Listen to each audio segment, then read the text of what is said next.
എന്തെങ്കിലുമൊക്കെ അംഗീകാരം നേടാൻ നാം എത്രമാത്രം ആകുലപ്പെടുന്നുണ്ടെന്നത് പുനർവിചിന്തനം ചെയ്യണമെന്നും നമ്മോട് സംസാരിക്കാനായി യേശുവിനെ അനുവദിക്കണമെന്നും ലയോ 14 പാപ്പ.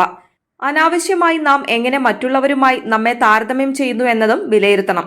നമ്മെ യേശുവിന്റെ കണ്ണുകൾ കൊണ്ട് കാണുക എന്നത് ഏറെ പ്രധാനപ്പെട്ട കാര്യമാണ്.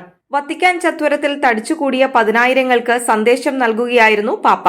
കർത്താവിന്റെ ദിനമായ ഞായറാഴ്ച ദിവ്യകാരുണ്യമേശയ്ക്ക് ചുറ്റും ഒരുമിച്ചിരിക്കുന്ന അവസരത്തിൽ നമ്മോട് സംസാരിക്കാനായി യേശുവിനെ അനുവദിക്കാൻ നമ്മളും തയ്യാറാകണം. അവിടുന്ന് സന്തോഷപൂർവ്വം അതിഥിയായി എത്തുകയും എപ്രകാരമാണ് കാണുന്നത് എന്നത് വിശദീകരിക്കുകയും ചെയ്യും. ജീവിതത്തെ ഒരു മത്സരമായി നമ്മൾ ചുരുക്കുന്നത് എങ്ങനെയാണെന്നതും പുനർവിചിന്തനം ചെയ്യണം. സ്വയം വിചിന്തനം ചെയ്ത് നമ്മുടെ ഹൃദയത്തിന്റെ മുൻഗണനകളെ ചോദ്യം ചെയ്യുന്ന തിരുവചനത്താൽ പിടിച്ചുകുലുക്കപ്പെടാൻ നമ്മെ തന്നെ വിട്ടുകൊടുക്കുന്നതും അനിവാര്യമാണ്. സ്വാതന്ത്ര്യത്തിന്റെ പൂർണ്ണതയെ വിവരിക്കാനായി എളിമ എന്ന വാക്കാണ് അവിടുന്ന് സുവിശേഷത്തിൽ ഉപയോഗിക്കുന്നത്. എളിമയെന്നത് യഥാർത്ഥത്തിൽ നമ്മിൽ നിന്ന് തന്നെയുള്ള സ്വാതന്ത്ര്യമാണ്.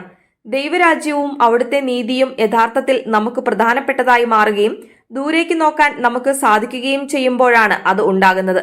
ദൈവത്തിന്റെ കണ്ണുകളിൽ ഏറെ വിലപ്പെട്ടവരാണ് തങ്ങളെന്ന് മനസ്സിലാക്കുന്നവർക്കും തങ്ങൾ ദൈവമകനും മകളുമാണെന്ന് ഉറച്ച ബോധ്യമുള്ളവർക്കും തങ്ങളെ തന്നെ മൂല്യമുള്ളവരായി കാണാൻ ഏറെ വലിയ കാരണങ്ങളുണ്ട്. സാഹചര്യങ്ങൾ അവനവനു വേണ്ടി ഉപയോഗിക്കുന്നതിന് പകരം ശുശ്രൂഷിക്കാൻ പഠിക്കുമ്പോൾ അനായാസമായും പ്രത്യേക തന്ത്രങ്ങളൊന്നുമില്ലാതെയും അത് മുൻപന്തിയിലേക്ക് എത്തുകയും ഉയർന്നു നിൽക്കുകയും ചെയ്യുന്നു. ഏവർക്കും എളിമയുടെ ഒരു കളരിയായി സ്ഥാനങ്ങൾ പിടിച്ചുവാങ്ങാത്തതും തന്റെ എളിമയെയും സ്വാതന്ത്ര്യത്തെയും കുറിച്ച് യേശുവിന് നമ്മെ പഠിപ്പിക്കാനും സംസാരിക്കാനും കഴിയുന്നതായ ഒരിടമായി സഭ മാറുന്നതിനു വേണ്ടി നമുക്ക് പ്രാർത്ഥിക്കാമെന്നും പാപ്പ സന്ദേശത്തിൽ ഓർമ്മിപ്പിക്കുന്നു.